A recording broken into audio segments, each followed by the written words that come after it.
खुलुमबाय रायजोफोर थांनाय 2025 BTC बिसायख'थियाव BPF हानजाया गासै 28टा सीट्स लानानै देरहासार जानाय बाथ्राखौ जों बयबो मिथिखाबाय आरो थांनाय 5 अक्ट'बर सानाव समायखिरा लानाय हाबाफारियाबो गाजा गोमजायै आलो गोजोनै जोबनानै थाङो आरो दिनै जाबाय 9 अक्ट'बर दिनैनि बे 9 अक्ट'बर सानाव मानगोनां हाग्रामा महिलारी सारखौ BTC एसेम्बलि न' सिङाव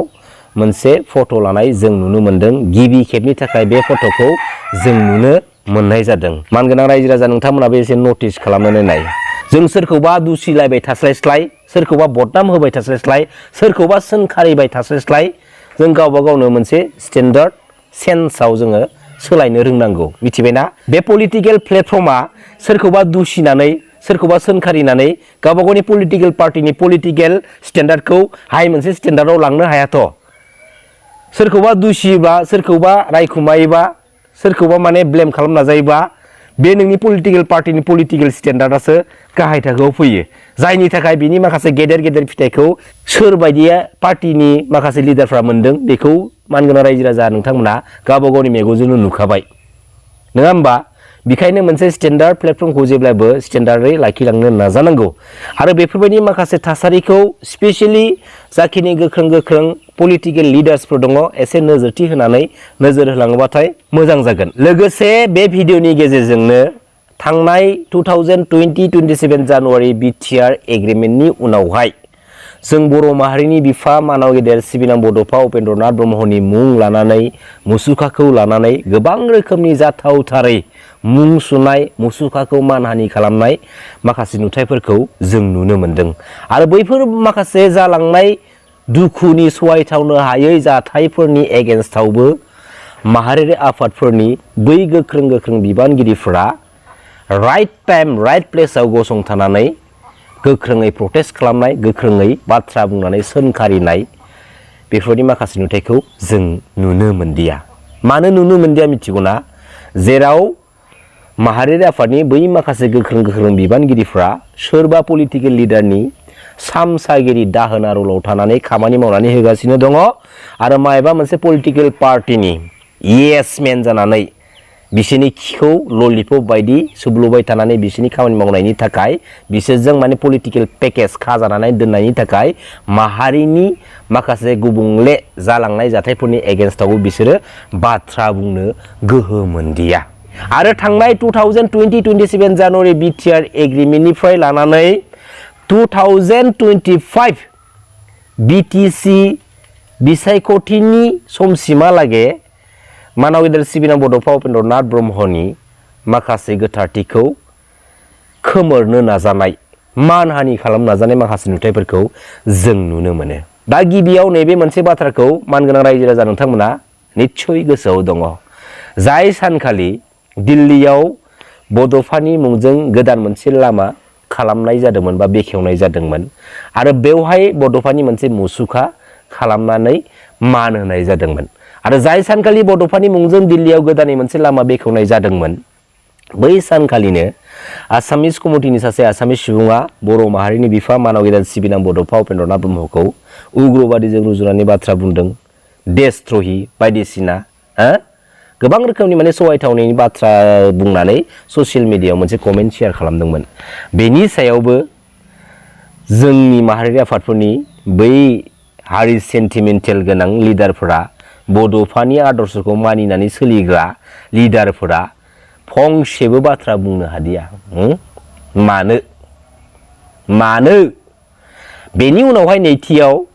बड'फानि मुसुखाखौ BJPनि मोनसे पलिटिकल कनफारेन्सनि स्टेजाव बहायनानै पलिटिकल माखासे क्रेडिट लानो नाजालांनाय माखासे नुथायखौ जों नुनो मोनबाय बेनि सायावबो गोख्रोङै कुनु मोनसे इनिशिएटिभ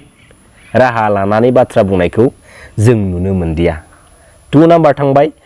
आरो 3 नाम्बारा जाहैबाय मा बे थांनाय 2025 BTC बिसायख'थि जोबखांनायनि अखानायैहाय रिजाल्ट होखांनायनि अखानायैहाय बे मसलपुर गोजोनपुरि पार्कआव जा मोनसे बड'फानि मुसुखा बानायनानै दोननाय दङ बे मसलपुर गोजोनपुरियाव थानाय बड'फानि गोथार मुसुखानि महर मुस्रिखौ सोरबा बुख्लानानै गालाङो लोगोसे बै मुसुखायाव मान होनानै दोननाय जा मोनसे आर'नाइ गांसे आर'नाइ दं बे आर'नाइखौबो बोस्लिं बोस्ला खालामनानै गालाङो। दा बे मुसलपुरनि गोजोनपुरि पार्कआव थानाय बड'फानि मुसुखाखौ बुख्लाना गालांखांनायनि उनावहाय माहारियारि आफाद दुलाराय बर' फरायसा आफादनि जोंहा मानगोनां बिबानगिरिफोरा प्रटेस्ट खालामहैदों लोगोसे सोंखारिदों जायफोर सुबुंफोरा बेफोरबायदि जाथावथारै खामानिखौ मावनानै गालांदों बिसोरखौ फैबाय थानाय समाव हमनानै मोनोब्ला गोख्रोङै साजा होनाय जागोन आरो लोगोसे बै जाथावथारै खामानिखौ मावलांग्रा सुबुंफोरखौ हमनो नाजानाय माखासे बाथ्रा बुंनायखौ जों दिनै नुनो मोनदों। दा जायफोर दुथां आखुनि सुबुंफोरा बेफोरबायदि जाथावथारै बर' माहारिनि बिफा मानाव गेदेर सिबिनां बड'फा उपेन्द्र नाथ ब्रह्मनि मुसुखाखौ बुख्लाबनानै गालांदों जों जुदि थारैनो हमनानै मोनोब्ला आरो हमनानै मोनागौ मानि जों बिसोरखौ सं दानबाय थाखानांगोन। दा जुदि हमनानै मोनोब्ला बिनि राहा लामायाबो दंखायो। नाथाय मोनसे बाथ्राया जाहैबाय मा बे मुसलपुरनि गोजोनपुरि पार्कआव थानाय जा मोनसे बड'फानि मुसुखाखौ बुख्लाबलांनायनि उनावहाय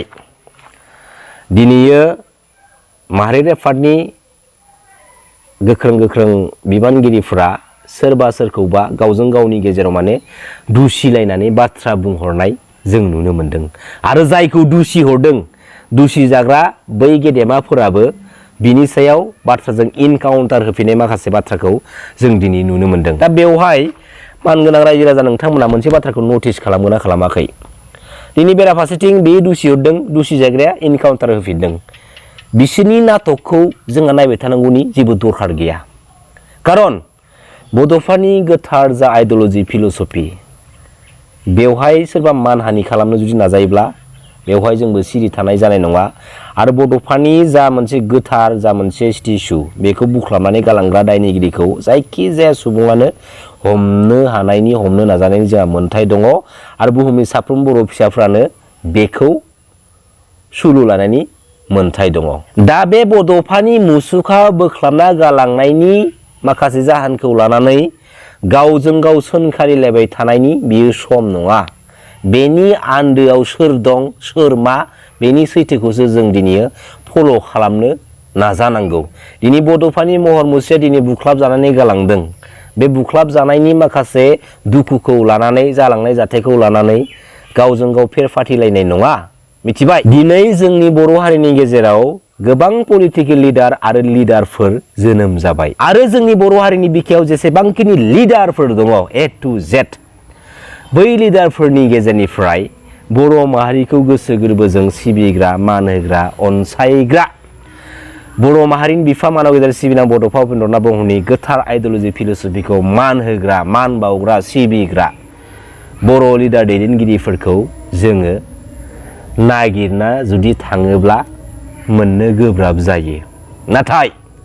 बड'फानि आदर्शनि बाथ्रा बुंनानै बर' माहारिनि थामोन्थानि बाथ्रा बुंनानै बर' राव गेवलांथों जै बर' हारिनि जै बर' बिमानि बेफोरबायदि गोख्रों स्ल'गान होनानै बै गोथार बर' माहारिनि बेसेनखौनो फालांगि खालामनानै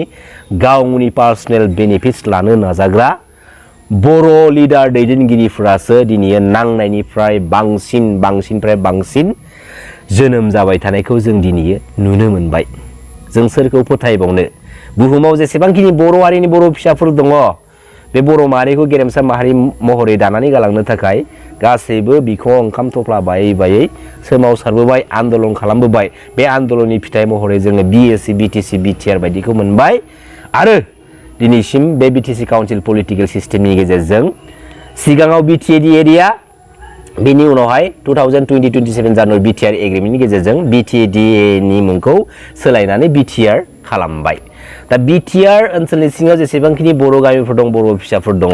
बै बर' फिसाफोराल' बे BTC काउन्सिल पलिटिकेल सिस्टेमनि इन्जयमेन्टखौ लाबाय थानायसै नामा आरो बे BTR ओनसोलनि बायजोआव थानाय बे बर' फिसाफ्रा मा खालामबाय थानांगौ? दा बाथ्राया बेनो बे BTC काउन्सिल पलिटिकेल सिस्टेमखौ जोङो लाइफ टाइमनि थाखाय बर' माहारिया इन्जय खालामलांबाय थागोन ना बर' माहारिनि आद्रा जानानै थानाय सिमां आरो थांखिखौ जोङो बयबो बुहुमनि साफ्रोम बर' फिसाफ्रा इउनाइटेड जानानै सोमावसारफिननायनि थांखिखौ जों लाफिननांगौ। आरो जुदि लाफिननांगौबा बेवहाय सोरबा आफादनि थ्रयै दैदेननायाव जाया बे थोंजोङै बर' माहारिनि साफ्रोम बर' माहारिनि बर' फिसाफोरनि बे थोंजोङै सोमावसारनायखा आरो बे सोमावसारनाया थारैनो गमामायैनो जों जुदि आगान होमारोबा बेनो जोबथा सोमावसारनाय जागोन बेनो थैथां मानगोनां रायजो राजा आफा बिदा फंबायमोन नंगौना नङा